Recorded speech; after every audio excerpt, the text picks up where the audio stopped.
Reflexión de la unidad 1. Civilización, cultura y capitalismo global. Por Alonso Garrido. Considero que la mejor herramienta de la que dispongo para transmitir lo aprendido en la unidad 1 del curso de mundialización, diversidad e identidad cultural son mis palabras, pero no las palabras escritas, porque para este tema carecen de tono y fuerza.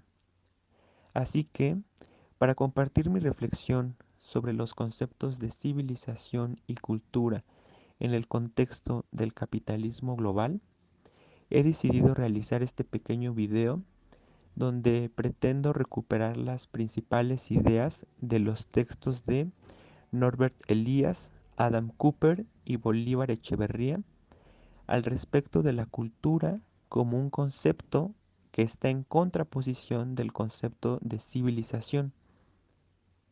Además, como bien sabemos, este último concepto estrechamente relacionada al proceso de modernidad.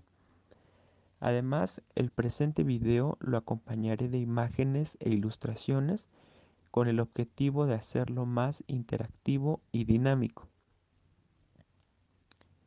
Por otro lado, el término civilización, como bien lo señala Norbert Elias, hace referencia a muchos hechos, como lo pueden ser el grado alcanzado por la técnica, los modales reinantes en un determinado espacio y tiempo, el desarrollo de conocimiento científico y hasta las ideas religiosas, pero también lo puede ser el método empleado para preparar los alimentos o la vivienda que las personas habitan, incluyendo todos los modos, tradiciones y costumbres que ello implica, por lo que se vuelve una tarea complicada determinar las fronteras del concepto civilizatorio de civilización.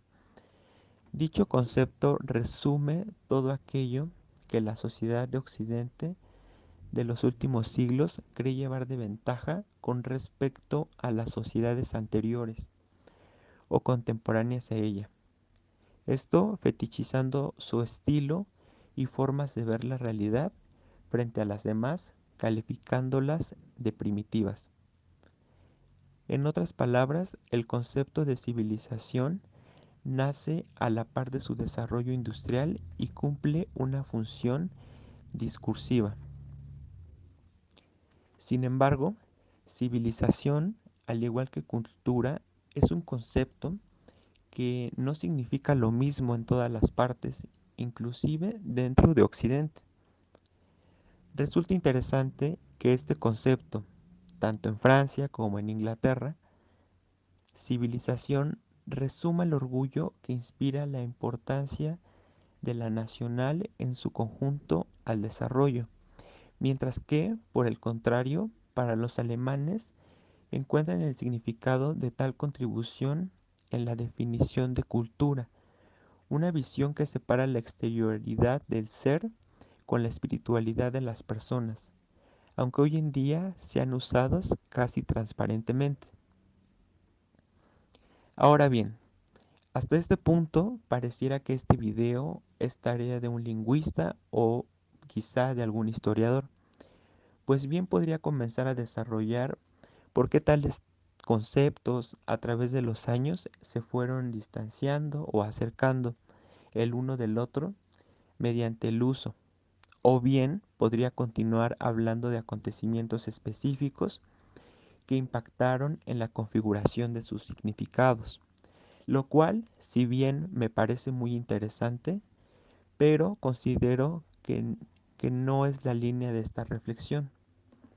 Más bien, quisiera aprovechar este espacio para hablar del peso que tiene la noción del término cultura en el proceso de la construcción de la identidad nacional y el individuo en un mundo cada vez más globalizado y moderno. Como ya lo señalaba el autor Bolívar Echeverría, este proceso de oposición del término cultura frente al de civilización y su vínculo con la modernización. Por su parte, Kant dijo que ser civilizado consistía en reducir la moralidad del ser a un mero manejo externo de los usos y las formas que rigen el buen comportamiento.